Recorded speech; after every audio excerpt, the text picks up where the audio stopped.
কই রে বাবা রতন, আমি এলাম রে বাবা। তুই ঘরেই থাকিস কেমন? আমি এসে তোর জন্য খাবার রান্না করব। এদিকে তাড়াতাড়ি না গেলে আবার নদীতে মাছ পাবো না। ঠাকুমা, তুমি একবার দাঁড়াও তো। আবার কি হলো? দাঁড়াতে বললি কেন? কাজের সময় কেউ পেছনে ডাকে বাবা? পেছনে ডাকলাম, তার নিশ্চয়ই কোনো কারণ আছে। বল বাবা, কি বলবি আমাকে? বলছি, তোমাকে আজ থেকে নদীতে মাছ ধরতে যেতে হবে না। কেন? নদীতে মাছ ধরতে যাব না কেন? কি হলো? বয়সটা কত হয়েছে তোমার, সেদিকে কি খেয়াল আছে? এখন শুধু শুধু তোমাকে নদীতে মাছ ধরতে কে বলেছে, হ্যাঁ? কেউ বলেনি বাবা। মাছ না ধরলে তো আমাদের দিন চলবে না। মাছ ধরে সেগুলো বিক্রি করে তারপরেই তো টাকা আসে। তাতে আমাদের সংসার চলে। তার উপর তোর পড়াশোনার খরচ। আজ থেকে পড়াশোনা বন্ধ আমার। এসব পড়াশোনা করে কোনো লাভ নেই। এসব কথা বলছিস কেন বাবা? শিক্ষার আর শিক্ষিত ছেলেদের নিশ্চয়ই গুণ আছে। হ্যাঁ, আমি দেখতে পাচ্ছি।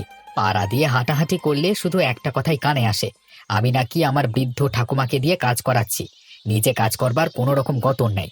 তাই আজ থেকে তোমার বদলে আমি যাব মাছ ধরতে। এবার তোমার ব্যবসাটা আমি সামলাবো। তুই লোকের কথা কেন কানে নিস বাবা? লোকেরা অনেকে অনেক কিছু বলবে। সেসব কথা কোনো দিন কানে নিতে নেই, তাহলে কিন্তু বিপদ। ঠাকুমা, আমি সিদ্ধান্ত নিয়ে ফেলেছি, তুমি আজ থেকে কাজে যাবে না। তোমার বয়স হয়েছে, তুমি ঘর সামলাও। বাকি সমস্ত কাজ আমি সামলে নেব। এখন আমাকে জালটা দাও দেখি। এটা তুই ঠিক করছিস না রে বাবা। ঠাকুমা, তুমি ঠিক করছো না। সারা জীবনটা অনেক খাটাখাটনি করেছো আমার পেছনে, আর না। এবার তাড়াতাড়ি আমাকে জালটা দাও, আর তুমি ঘরে গিয়ে বিশ্রাম নাও। কিন্তু কিন্তু তোকে যে এত কষ্ট করে শিক্ষিত করলাম, তার কি কোনো দাম নেই? সব দাম আছে। সময় আসুক, আমি ঠিক দেখিয়ে দেব। এখন তুমি কেঁদে নিজের শরীর খারাপ করো না তো। আরে আসুন আসুন, খেয়ে যান খেয়ে যান, গরমা গরম নান কচুরি খেয়ে যান। একবার খেলে স্বাদ সারা জীবন মুখে লেগে থাকবে। সাথে আলুর তরকারি একদম বিনামূল্যে। তাড়াতাড়ি খেয়ে যান, সকালবেলায় গরম গরম কচুরির সাথে আলুর দম।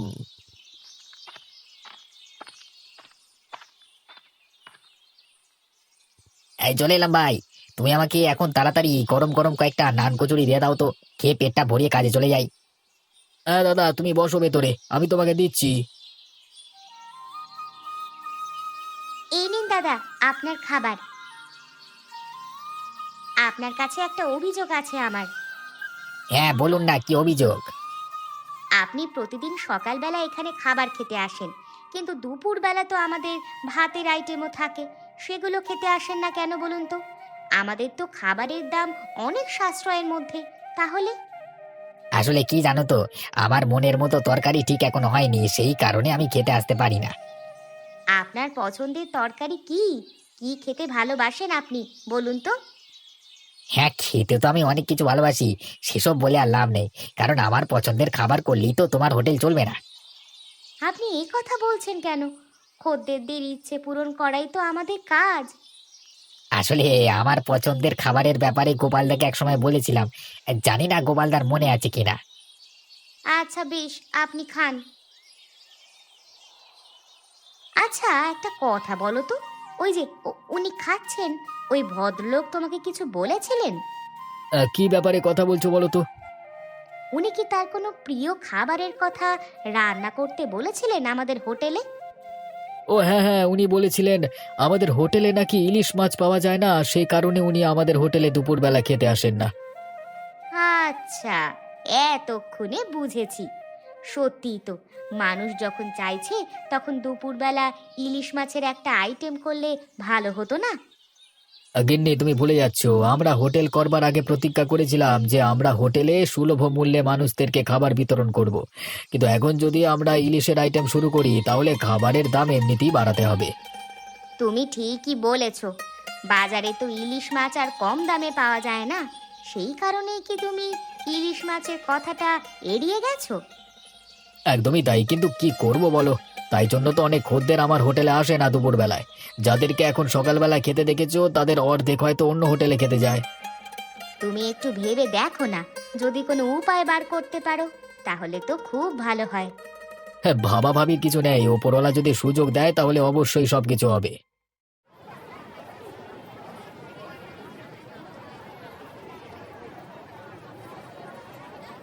বাবু, এ মাসের কাজের টাকাটা যদি পাওয়া যেত তাহলে খুব উপকার হতো। আসলে ঘরে চাল ডাল সবজি কিছুই নেই। যাওয়ার সময় বাজার করে নিয়ে যেতাম ঘরের জন্য। হ্যাঁ, তোমার আগের মাসের টাকাটা বাকি আছে না? কিন্তু এখন তো গোটা টাকাটা দিতে পারবো না। বাবু, গোটা টাকাটা না হোক, কিছুটা অন্তত দিন। আমাকে অন্তত কিছু খেয়ে তো বাঁচতে হবে। না খেলে আপনার এখানে কাজ করব কিভাবে বলুন দেখি? তুই তো কোনোদিন রান্না করে খাস বলে মনে হয় না। মানে বাবু, আপনি কিভাবে? তুই কি ভেবেছিস আমি তোর কোনো খবর রাখি না? তুই তো প্রত্যেক দিনই গোপালের হোটেলে খেতে যাস। সেখানে বোধ হয় টাকা পয়সা অনেক ধার বাকি হয়ে গেছে, তাই না? তাই জন্যই আমার কাছে টাকা চাইছিস। আসলে বাবু, এটাই সত্যি। গোপালদা হয়তো আমাকে কিছু বলবে না, কিন্তু তবুও তো আমার একটা কর্তব্য আছে। এভাবে তো লোকের কাছে ধার বাকি করা ঠিক নয়। তারও তো হোটেলটা চলতে হবে। তার থেকেও আমার একটা ভালো পরিকল্পনা আছে। তুই যদি রাজি থাকিস তাহলে বল। কি পরিকল্পনা বাবু? আমি তো ঠিক বুঝতে পারছি না। আমি ভাবছি গোপালের হোটেলটা আমি কিনে নেব। তারপর সেই হোটেলটা সেখান থেকে উঠিয়ে দিয়ে একটা 5 তারা রেস্টুরেন্ট খুলবো। তাতে সব ছাইপাশ পাওয়া যাবে না, ভালো ভালো নতুন নতুন একদম খাবারের আইটেম পাওয়া যাবে। কিন্তু বাবু, গোপালদা ওই হোটেলটা চালিয়ে নিজের সংসার চালায়। এভাবে যদি হোটেলটাকে উঠিয়ে দেওয়া হয় তাহলে তো। তোর দেখছি গোপালের প্রতি অনেক দরদ। এত দরদ শেষ পর্যন্ত থাকবে তো? বাবু, আমি না মানুষের ক্ষতি একদম দেখতে পারি না। তার মানে তুই কি বলতে চাইছিস? আমি মানুষের ক্ষতি করে বেড়াই? তুই তো মহা বেয়াদব হয়েছিস। তোকে মনে হচ্ছে আর এখানে রাখা যাবে না। না বাবু, এমনটি করবেন না। না হলে আমি না খেতে পেয়ে মারা যাব। কেন? তুই তোর গোপালদার কাছে গিয়ে খা, দেখি তোর গোপালদা তোকে কত খাওয়ায়। আমার ভুল হয়ে গেছে বাবু। আমি আর কোনোদিন এমন ভুল কাজ করব না। তাহলে তোকে আমার একটা কাজ করে দিতে হবে। কি কাজ বাবু? আজকে গোপালের হোটেলে গিয়ে আমার হয়ে একটু হুমকি দিয়ে আসতে হবে, যাতে সে হোটেলটা এখান থেকে তুলে দেয়। কিন্তু বাবু, আমি তো এরকম কাজ আগে কোনোদিন করিনি। তাহলে শিখে নে। শিখতে দোষ কি? আমি যেমনটা বললাম তেমনটা কর, না হলে কিন্তু কপালে দুর্গতি আছে। ঠিক আছে বাবু, আপনি যেমন বলবেন তেমন হবে।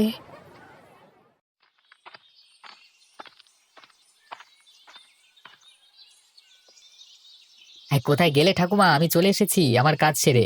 কি করছো কি? তুই তুই এসেছিস বাবা। আমার যে কি ভয় লাগছিল, তুই পারবি কি পারবি না সেটাই বুঝতে পারছিলাম না। সে কি, তুমি তাহলে সেই থেকে ভয় ভয় করে বসেছিলে? রান্না বান্না কিছু করেছো না করনি? আমার কিন্তু খুব খিদে পেয়ে গেছে। আজকে অনেকটা খাটাখাটনি হলো তো। আয় বাবা, ভিতরে আয়, আমি সব কিছু করে রেখেছি।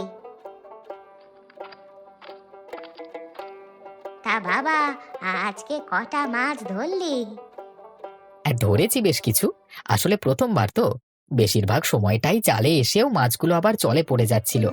শিখতে একটুখানি সময় লাগলো, কিন্তু শিখে নেবার পর সবকিছুই সহজ হচ্ছিল। তারপর তারপর সেগুলো কাকে বিক্রি করলি? ও হ্যাঁ, তোমাকে তো বলাই হয়নি। তুমি তো এতদিন মাছগুলো নিয়ে গিয়ে বাজারে বিক্রি করে দিয়ে আসতে। আমি সোজা নিলামে উঠিয়েছিলাম। সেখান থেকেই সব মাছগুলো বিক্রেতারা একদম টাকা দিয়ে কিনে নিয়ে চলে গেল। দাঁড়াও দাঁড়াও, টাকাটা আমার ট্যাঁকে গোঁজা আছে, আমি কিছুক্ষণ বাদ বার করে দিচ্ছি। হ্যাঁ, বুড়িমা, বুড়িমা, বাড়িতে আছেন নাকি?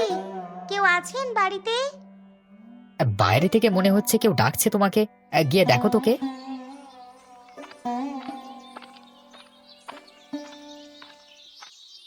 আরে লতা মা, তুই এখানে? তোর হোটেল ছেড়ে তুই এখানে কি করছিস মা?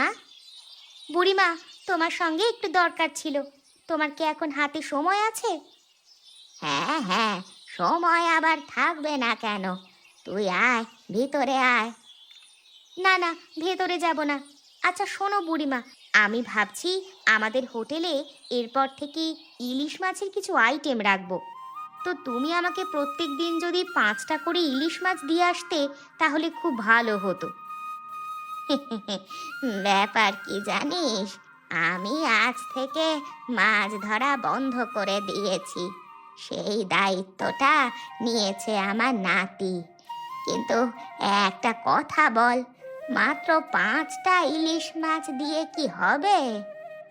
আসলে আমার মাথায় একটা অন্য পরিকল্পনা আছে।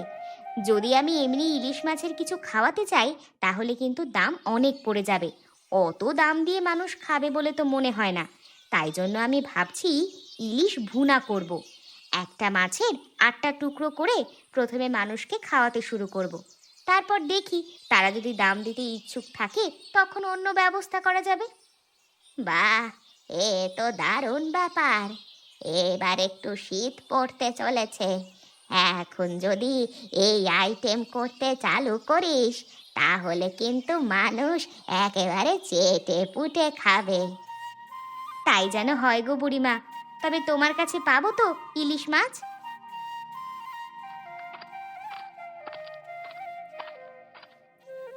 পেয়ে যাবে বৌদি, তুমি কোনো চিন্তা করো না। আমি তোমার জন্য 5টা ইলিশ মাছ আলাদা করে রেখে দেবো, কেমন? তাহলে রতন, তুমিও কাজের ছেলে হয়ে গেলে, হ্যাঁ? হ্যাঁ, তাছাড়া যে কোনো উপায় নেই বৌদি। এ জগতে টাকা ছাড়া কিছুই চেনে না মানুষ। কোথায় কষ্ট হচ্ছে গিন্নি, আমাকে বলো না দয়া করে। না গো না, আমি ঠিকই আছি। মিথ্যে কথা বলো না, তোমার সারা গা জ্বরে পুড়ে যাচ্ছে, সর্দি করেছে, আবার তুমি আমাকে বলছো তুমি ভালো আছো। না গো, তুমি অত চিন্তা করো না, দেখবে আমি ঠিক হয়ে যাব। সেসব বলে হয় নাকি? তুমি শুয়ে থাকো, আমি বরং একবার ডাক্তারের কাছ থেকে ঘুরে আসি, আর তার কাছ থেকে কিছু ওষুধ নিয়ে আসি।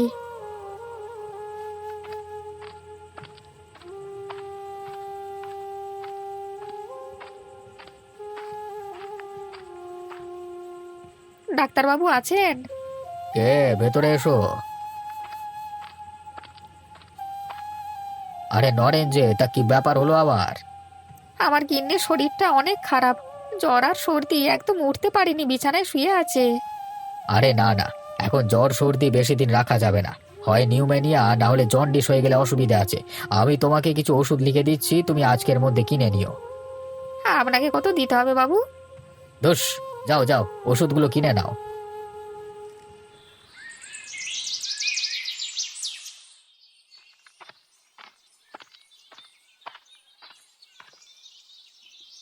কি গোপালদা, কি করছো কি? আরে রতন যে, তা কি খবর তোমার? আমার হোটেলে আজকে প্রথম এলে যে, তা হাতেগুলো কি মাছ মনে হচ্ছে তো? হ্যাঁ গো, ইলিশ মাছ আমি আনতে বলেছিলাম। সে কি, তুমি ইলিশ মাছ আনতে বলেছিলে? হ্যাঁ দাদা, এই নাও বৌদি, তোমার কথা মতো 5টা ইলিশ মাছ এনেছি। ধন্যবাদ ভাই। তোমার কত টাকা হয়েছে? এই বিষয়ে তুমি ঠাকুমার সঙ্গে কথা বলে নেবে, আমি তোমাকে কোনো দাম বলতে পারবো না। আচ্ছা ঠিক আছে। তা ভাই, সকালবেলা যখন এলেই তখন তুমি বরং নান পরোটা আর আলুর তরকারি খেয়ে যাও। হ্যাঁ, দেবে বলছে যখন দাও। সত্যি বলতে খিদেটা অনেক পেয়েছে। তবে আমি কিন্তু একটু বেশি খেয়ে নিতে পারি, অসুবিধা নেই তো? তোমার যতগুলো ইচ্ছে খাও, আমাদের কোনো অসুবিধা নেই। তুমি আমাদের দোকানে প্রথম খেতে আসছো, আজকে তোমার থেকে কোনো পয়সা নেব না। আজকে কেন, কোনো দিনই তুমি পয়সা দিও না। বেশ বেশ, তাহলে ইলিশের দাম থেকে কাটান করে নিও, হ্যাঁ। কই দাও গোপাল দা, আমাকে খাবারটা দাও।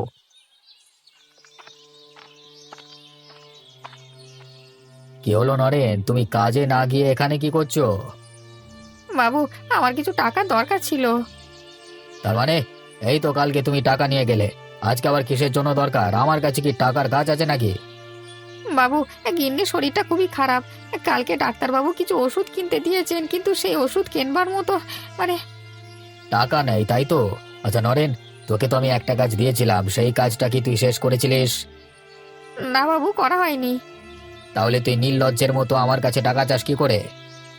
বাবু দয়া করুন, আমার স্ত্রী না হলে শরীর খারাপ থেকে উঠতে পারবে না, একটু দয়া করুন বাবু। তুই আমার কাজটা করে দে না, তাহলে আমি তোর ব্যাপারটা দেখতে পারি। জানা, এখন তো গোপালের হোটেল খোলা আছে, তুই চলে গিয়ে তোর কাজটা সেরে চলে আয়। আচ্ছা বাবু, যাচ্ছি।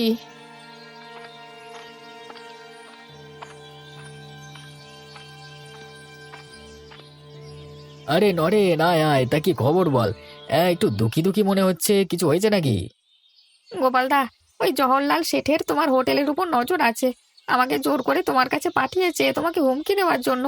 আমি এমন একটা বিপদে পড়ে গেছি না, এখানে না এসে পারলাম না। সে কি, তোমার আবার কি বিপদ হলো? আসলে আমার গিন্নির শরীরটা কালকে রাত থেকে খুব খারাপ। ডাক্তার দেখিয়েছিলাম, কিছু ওষুধ লিখে দিয়েছে, কিন্তু সেই ওষুধ কেনবার মতো টাকা আমার কাছে নেই। তাই আমি জওহরলালের কাছে আমার প্রাপ্য টাকা চাইতে গেছিলাম, কিন্তু উনি এখন আমাকে টাকা না দিয়ে জোর করে এসব কাজ করাচ্ছে।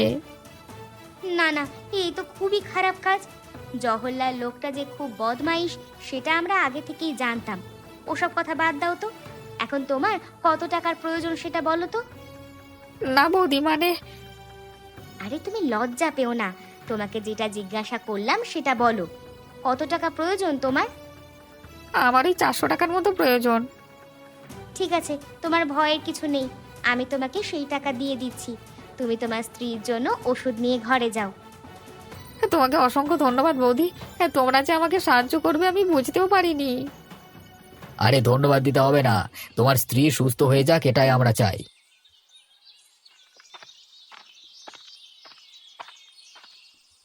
আয় আয় নরে নাই, তা তোর কাজটা কি শেষ হয়েছে নাকি করতে পারিস নি? কাজটা করতেই আমি গেছিলাম সেখানে, জানেন, কিন্তু আমার জীবনে অনেক বড় একটা অভিজ্ঞতা হলো। কি অভিজ্ঞতার কথা বলছিস? কি বলতে চাস তুই?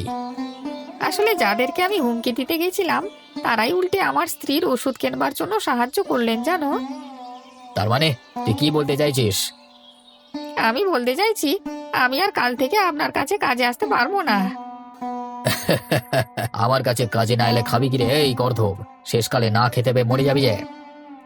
আপনার কাছে কাজে এসেই বা কি পাই? নিজের প্রাপ্যটুকু সময় মতো পাই না। আমার সংসারের উন্নতি হওয়ার বদলে অবনতির দিকে চলে যাচ্ছে। মুখ সামলে কথা বল। তুই যদি আমার কাছে কাজ না করিস তাহলে করবিটা কি? এই! সেটা আপনার জানবার বিষয় নয়, আপনি আপনার মতো থাকুন। আর হ্যাঁ, জানেন তো, গোপালদা আমাকে আমার স্ত্রীর ওষুধ কেনবার টাকা দিয়ে দিয়েছে। তাহলে তুই বলতে চাইছিস আমার কাছে যে টাকা তুই পাস সেটা তুই নিবি না, তাই তো? না, নেব না। ওটা আপনাকে দান ভিক্ষা করে দিয়ে গেলাম। আপনি ওটা নিয়ে বড় লোক হন। হ্যাঁ, আমি এলাম, কেমন? ভালো থাকবেন।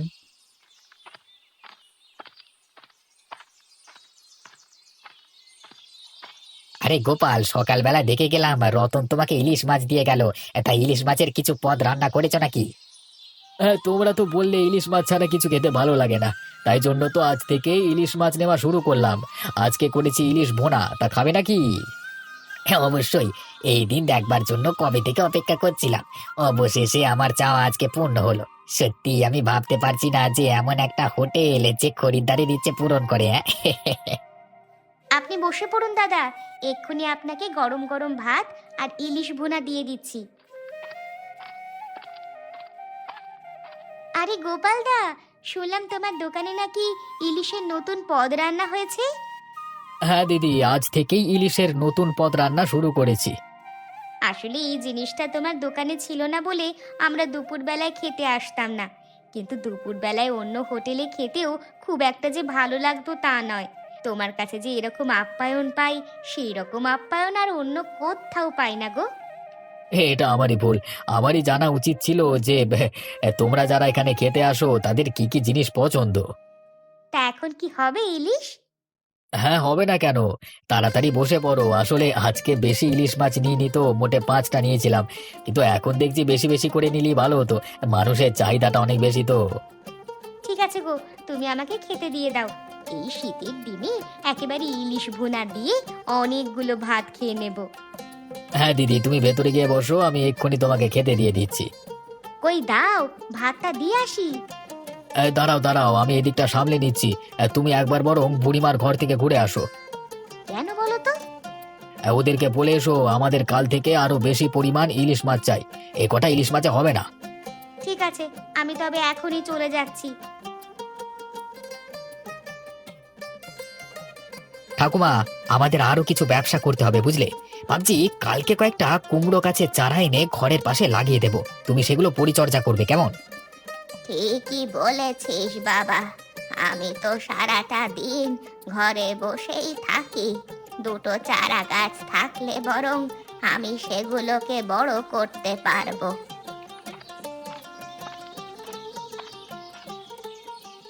আরে লতা বৌদি, তুমি এখানে? কিছু দরকার ছিল নাকি? ভাই রতন, কাল থেকে আমার আরো বেশি পরিমাণে ইলিশ মাছ লাগবে। হ্যাঁ হ্যাঁ, সে নিয়ে তোমার কোনো চিন্তা নেই। তোমার কতগুলো লাগবে শুধু বলো না। আসলে আজ থেকে আমাদের হোটেলে ইলিশ ভুনা রান্না করছি, কিন্তু মানুষ দেখছি আরো বেশি পরিমাণে ওই পদটা খেতে চাইছে। সে তো চাইবেই। তোমার হাতের রান্নার স্বাদ যে অন্যরকম। আর তাছাড়া তোমাদের হোটেলে খেতে মানুষ অনেক ভালোবাসে। তাহলে কালকে থেকে আমাকে কেজি দু এক মতো ইলিশ মাছ দিয়ে এসো, কেমন? আর 2 কেজিতে হবে না বৌদি, 5 কেজি দিয়ে আসবো, তাতেও দেখবে টানাটানি পড়ে গেছে।